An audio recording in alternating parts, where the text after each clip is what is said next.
Welcome to Playtime Connections. I'm Liz McMahon, a pediatric speech-language pathologist, and I've been practicing for 14 years. Hi, and I'm Jennifer Henderson. I'm a pediatric occupational therapist, and I've been in practice for 19 years. And today we're going to talk about the Hog Wild Ball Popper toy. This is a great toy. You can find it. It's made by Hog Wild, and the price ranges from $5 to like $10 or $12, depending on where you find it. And you can find it on Amazon or local toy stores or drugstores like Walgreens or CVS Pharmacy. So let's look at some of the features of the Hog Wild Animal Popper. We've opened this one. They come in different animals shapes, and they come with 4 to 6 balls depending on which one you get. And they're made of plastic, and they're air powered, so you don't have to have any batteries or any other power besides muscle control.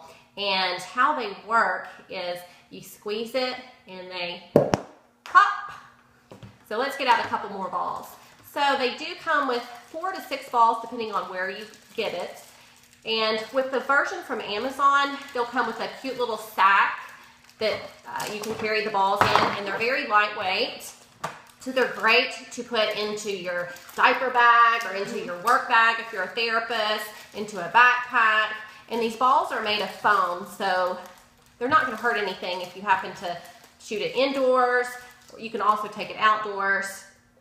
And the balls are different colors, different animal features, and you can take them many places. So let's talk about some of the speech and language and cognitive things that you can work on with these. Great. So what I like to do in speech therapy sessions is I use this toy a lot for working on the phrase ready, set, go. So we have to get the monkey ready, and we put the ball in, and they have to push it pretty far. So that's ready, and then we say set as they push it in, and then go when they squeeze it and pop it out. They love that, and it's a great way to work on completing a phrase and also interacting with other people. Another thing you can do with this is it's great for working on the P sound. You know, you have to push and poke, and then when the balls pop out, it makes a great popping sound. So you get lots of P's with this toy, which is great for those younger kids.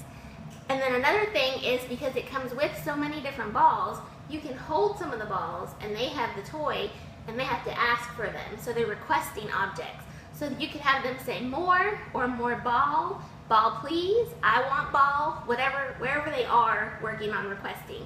It's a great toy for requesting. And then if you guys have 2 of them, you can actually pop them back and forth to each other.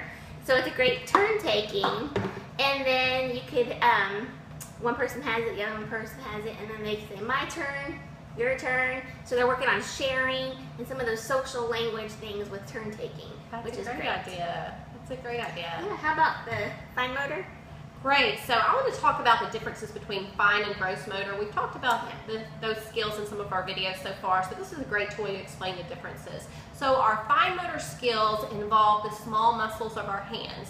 Some of the things kids use their fine motor skills are building with blocks, stringing beads, doing buttons, writing, coloring. Those activities involve our fine motor skills. So how you would use this toy to work on your fine motor skills is the squeezing, working on strengthening those finger muscles. You also can work on eye-hand coordination by squeezing this and aiming it into a target, into a bucket, or shooting it at a mark on the wall, or hanging up like an X or a target. You can practice squeezing this into or at the target or into a bucket to work on the eye-hand coordination. That's great.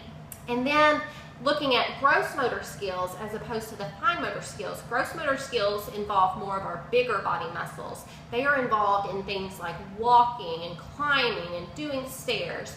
And some of our bigger muscles, like our shoulders, our trunk, our leg muscles, are our gross motor skills. So you can change this and make this a gross motor toy by having the child hold it out and engage and involve some of their back muscles, or aim up high and try to shoot it at the sky and holding it out far, or squatting down and engaging some of their quadricep muscles. And then you can further make it a gross motor activity by having them go retrieve the balls, crawling under the table, stepping over the couch cushions, walking around some kind of barrier. So you can make it be a fine motor toy or a big gross motor toy, even with something that's just so small like this. That's great. Those are great ideas.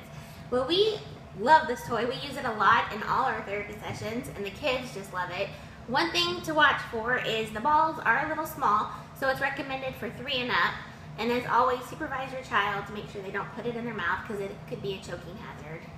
Yes, and this is a great toy whether you're a therapist, whether you're a babysitter, whether you're a grandparent. Imagine the excitement if you put this in your purse and pull it out when you get to the grandchild's or to the child you're babysitting's house. It's so lightweight and portable, you could take it wherever you want to. Absolutely.